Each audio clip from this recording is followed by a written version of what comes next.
Hello there, good evening and welcome to another edition of Viewpoint. We're continuing intermittently to examine the issue of corruption in the government. But I want to, before I get into my discussions, I have with me in studio Bishop Juan Edgell. Bishop, welcome to the program. Thank you for having me and greetings to all. All right, so I want to set the tone or give a preface to our discussions.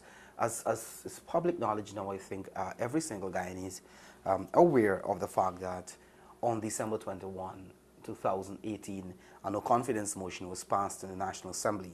That, coupled with the recent ruling on January 31 by the Chief Justice with regards to the no-confidence motion, what that means. When a motion of that nature is passed in the National Assembly, it essentially means the government shall resign automatically, the passage of that motion. But remain in office, and it allows the government to carry out day-to-day functions, regular functions, and to probably focus on completion of projects that would have started prior to the motion and so forth. So there can be no new policy, there can be no new contracts, large contracts.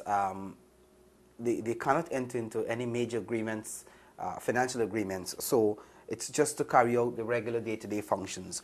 What we have, though, it's a glaring instance of which is the breeding ground for cronyism, nepotism, and simply, you know, stealing from the public purse, if you want to put it that way, with regards to changes, major changes that were the basis with regards to this new information. Well, the people of Guyana will be interested in knowing that inasmuch as this Granger-led coalition government has been defeated by a vote of no confidence, they are behaving in a manner that is not going to help the development of Guyana, or is not serving the interests of the people of Guyana, but is continuing to serve their own interests, individual interests. I have in my hands today a letter from the National Procurement and Tender Administration Board, which has been addressed to all permanent secretaries, agencies, and corporation heads, regional administrations, and the subject is Threshold for Restricted Tendering and Requests for Quotation Methods of Procurement. This letter is dated February 4th. 2 days ago. 2 days ago. The instructions outlined here take immediate effect. And let me, for the sake of the layman, explain what this letter is instructing. The Minister of Finance has amended regulations under the Procurement Act to increase the threshold that public officers are guided by for specific actions as it relates to procurement. For restricted procurement means where you don't have to put an ad in a newspaper, where you don't have to put an ad on the television, where you could just engage directly with a company or individuals because of the specialized nature of that service or the product that is to be procured. Let's say, for example, oxygen for the Georgetown Hospital or for public hospitals. There are not 20 people in Guyana who provide that service. It's maybe 2. So you don't go to the newspaper, you write to those 2 companies and you ask them, please submit your proposals, and then you evaluate and then you award. But if it is for the purpose of building a bridge or building a school or repairing some infrastructure, because you have 150, 300, or 400 contractors, and now with the emphasis of small contractors getting the 20%, of what is required under the Procurement Act. The pool has widened. But while the minister is telling the country that the pool has widened, the minister has instituted action that allows public officers and heads of budget agencies to award contracts without public notice and without any one of us who are speaking or listening knowing about what is taking place. For example, for goods and services, he has increased the threshold from 3 million to 10 million, 233% increase. He has increased the threshold of works, whether it's earthworks, construction, anything to do with civil works, from 10 million to 20 million. It's 100%. 100%. And he has increased procurement of items using quotations, which used to be 250, 2014 era. He raised it to 1.5 million when they came into office. They have now moved it from 1.5 million on this action to 3 million. It means that where procurement of goods and services, procurement of works, and the purchasing of items through the government system, the minister has set the architecture to facilitate corruption in a massive way that it is unbelievable. It is unbelievable because he has thrown out of the window competitive bidding, which really drives price down. In restricted tendering, and especially when it's not for specialized items, what he would have done, rather than keeping the restrictions on restricted tendering only for specialized item and highly complex things, he went to section 26(1)(b) of the Procurement Act and just merely increased the threshold. So this is not now limited to specialized items and goods and services. This is for anything that is within the threshold.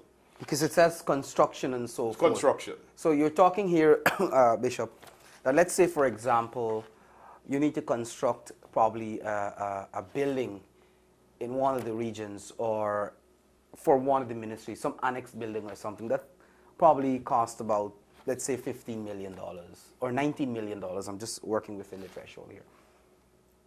The minister, well, the head of department or the permanent secretary in whichever ministry is going to conduct those works can turn up there and say, hey, Tom Jones, come, I have this contract. Exactly so. Do this thing. You know, you don't have to advertise. Advertise. So what happens there? It allows for friends, families, party hacks. And remember, the chairman of the PNC says she's only giving work to friends who are PNC people. So the language and the propaganda and the promises by this government in the bottom houses, they needed to have the architecture to pass that money out and to flush that money through the system. So what the Minister of Finance has done is use his powers under the Procurement Act to amend the regulations to facilitate that. Because in this method, something could cost $12 million. But remember, you're going out to public tender. Because if you go to public tender, competitive bidding could hold the price at a particular level. But because you don't have to go out for tender, you know the price is 12 million. You could engage a man at 19.5 million just to ensure that it falls below the 20 million mark. The man gets the 12 million, the rest goes to campaign financing, or the rest goes to whoever is the person is authorizing this kind of a transaction.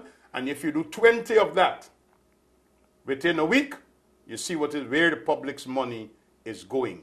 And that is why we have to raise this. That is why we have to talk about this publicly. This is mischief afoot here. But Eddie, what is worse is that the minister has no power under this present scenario. to do this. The minister, the president, and the cabinet shall resign. The Constitution says that in 106(6) at the successful passage of a no-confidence motion by all elected members of the National Assembly.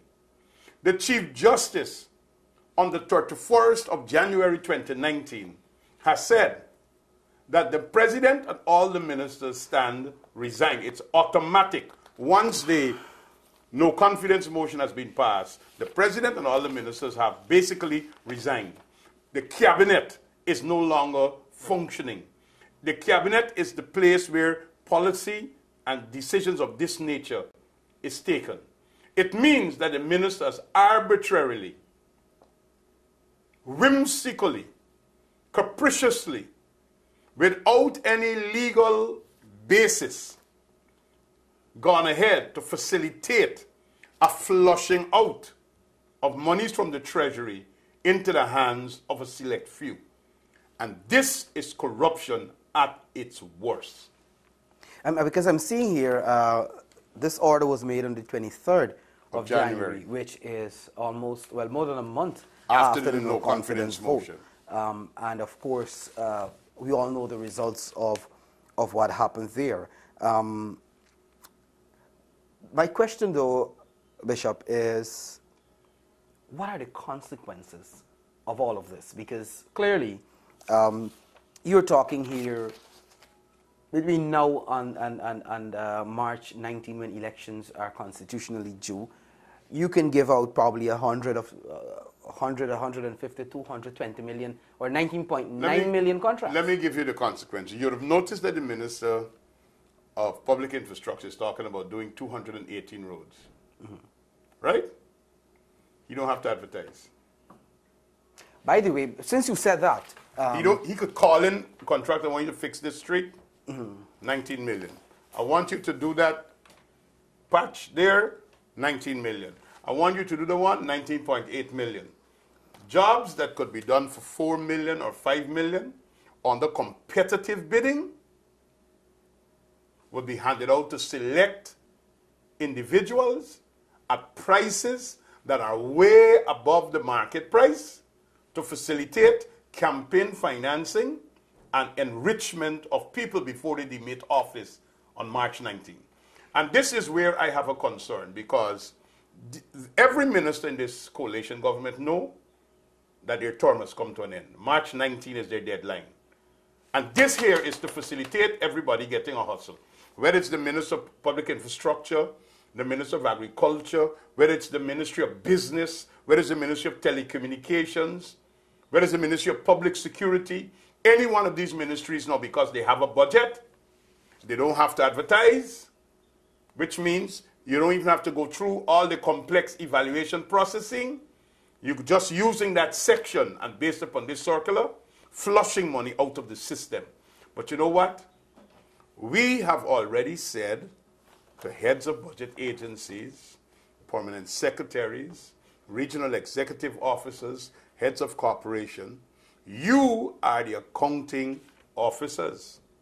Keep records, keep correspondence, because you will be held accountable. This action is illegal. It's illegal. Mr. Bender, who has written to all budget agencies, is acting upon the minister's order. The minister has no authority under the present construct to give such an order. So it is logical to conclude that the letter from the tender board raising these thresholds is illegal, and public officers should not be following this, because if you act on the premise of an illegal instruction, you will be held culpable. But there's a link, Bishop Agil, because earlier I was looking at the Stabroek News, for example, and I saw a series of advertisements for public tender, and most of them are saying construction of roads, construction of fence around the Cheddi Jagan International Airport. There is no instruction to send your tender to the National Tender Board. It is going to the Ministerial Tender Board. Is there a difference between the two here? Well, what they're doing is that they're manipulating the system, because what they would have done, contracts up to a certain limit is adjudicated at the Ministerial Tender Board. Contracts above that limit goes to the National Tender Board. You would recall that while the PPPC was in office, any contract $15 million and above would have to come through the Tender Board and go to Cabinet for no objections, because that was our threshold, 15 million. 15 million required Cabinet, no objections. In this new construct, 20 million don't even need to go to the Tender Board. Just one man calling up, say, hey, come get this thing. 20 million don't even need to go to the Tender Board. So this whole, that's why I'm saying the architecture to facilitate the flushing out of money, the pilfering of the public purse, the enrichment of a few people before that mad rush to March 19 is what needs to be highlighted here and what is of concern at this particular time. And this must be stopped. This must be stopped. And I believe every civic-minded Guyanese, I believe everyone who understands the times in which we are living in, I think every responsible public servant, I think every responsible accounting officer under the Fiscal Management and Accountability Act, they are aware of their responsibilities. And following these illegalities, because it's not the public officer who will be looking for people to give out these contracts, it's the ministers who will be giving them instructions. Award that, award this. Remember, you don't have to go to the Tender Board. We have changed that. We are in an election mode. We got to get this road done. We are in election mode. We got to get this field fixed. We are in election mode. We got to get that bridge, that footpath, because it's about electioneering. But in the midst of the electioneering, there is also the process of ensuring that that money goes to specific individuals and at sums that are not at competitive prices. And this is where the problem is.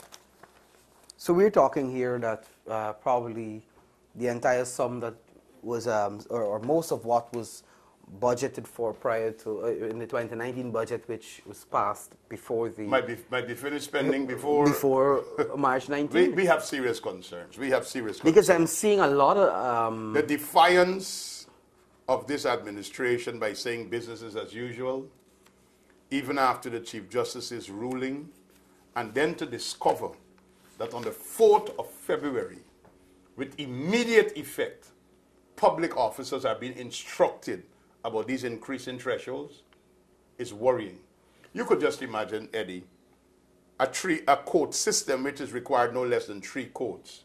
Let's say an office wants to buy a printer.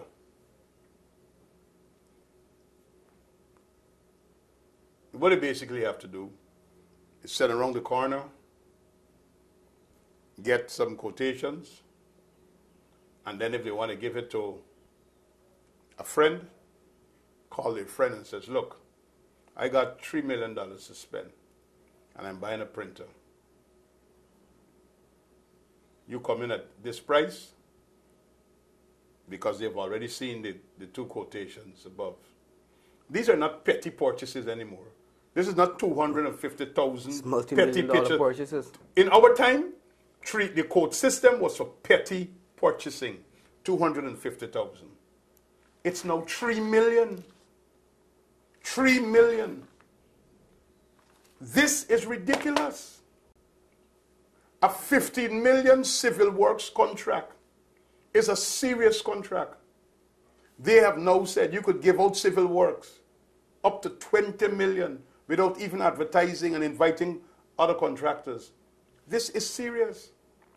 So you're gonna definitely in many cases find prices for contracts bloated significantly. Small contracts that are 2 million, 3 million, 4 million may come in at 15, 20, 10, 19 million dollars. Eddie, let me tell you what's the source of my concern.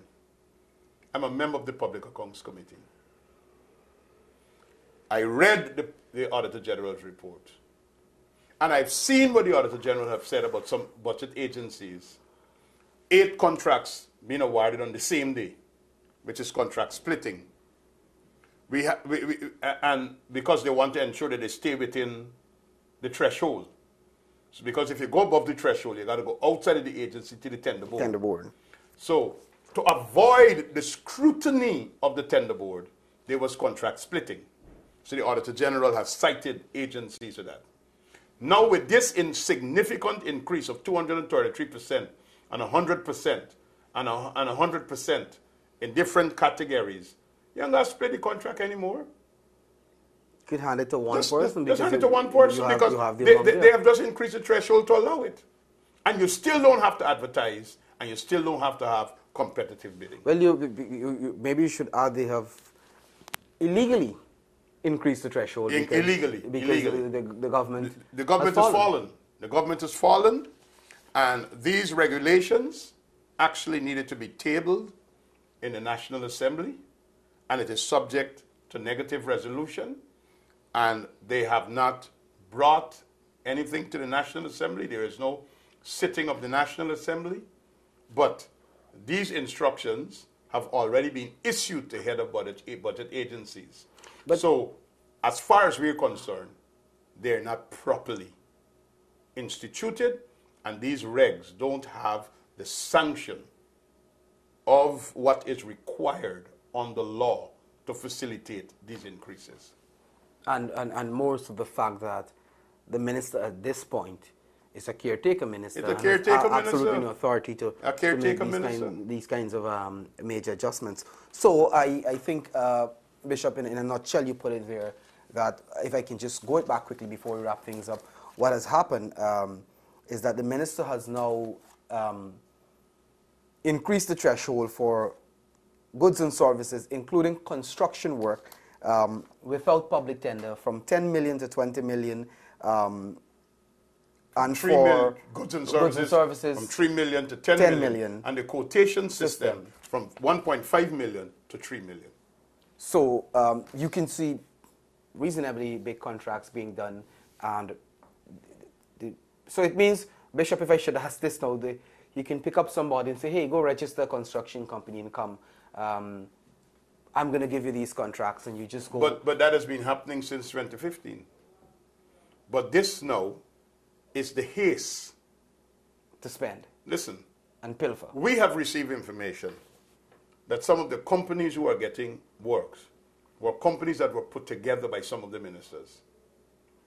As a matter of fact, you would have remember that there was a whole seminar about offering opportunities and what you need to do. But it was only specific people who were invited to those seminars. Ministries were facilitating party members and their friends and their family to get together and form companies. Now, all of this will come out after March 19, and a new government is installed. There will be a lot of people running for cover because, you know, we had the issues of the cleaning contracts in Region 6. Mm-hmm. We have the issues of those who did the cleaning in Georgetown. These were companies that were hastily put together.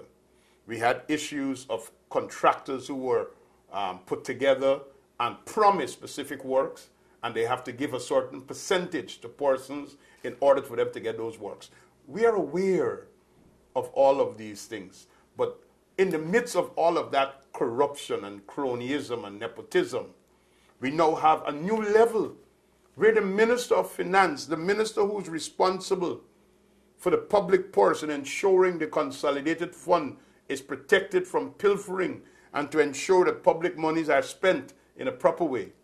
He is now in collusion with his other colleagues in this defeated government by raising the threshold arbitrarily without the understanding, or I say without the willingness to accept that at this particular time, this government have no authority and power to do such things, and is using the deputy chairman of the tender board to give instructions to public officers. One would genuinely wonder, why is not the chairman he's asked to write this letter? I guess the chairman probably says, me getting involved in that.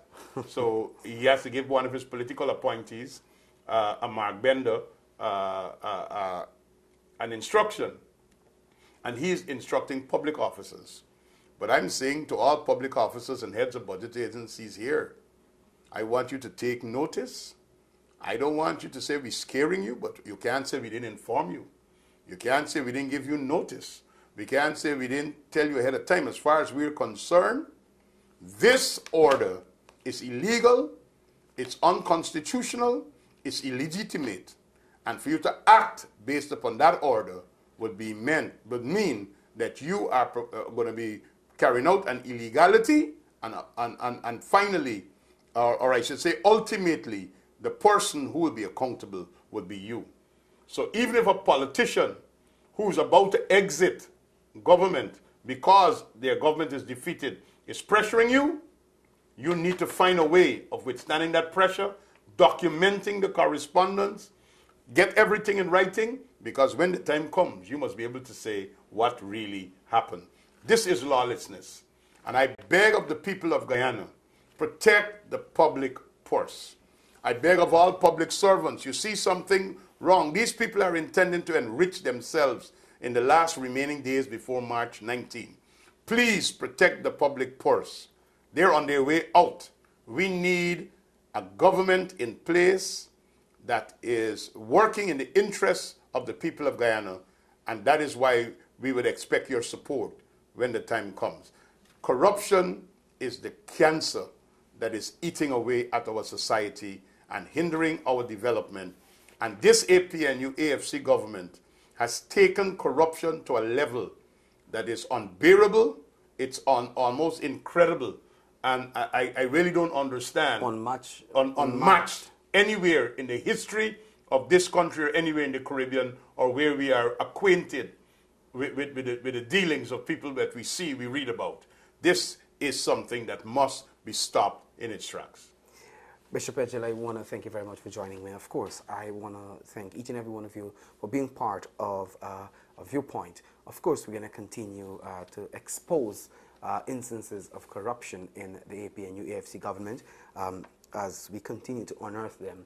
And we're doing all this unearthing outside of government. Yes, because imagine what happens when we get into government and we start getting the files. So I want to encourage you to stay with us as we continue to expose the high level of corruption under this government. Bye for now. We'll see you soon again.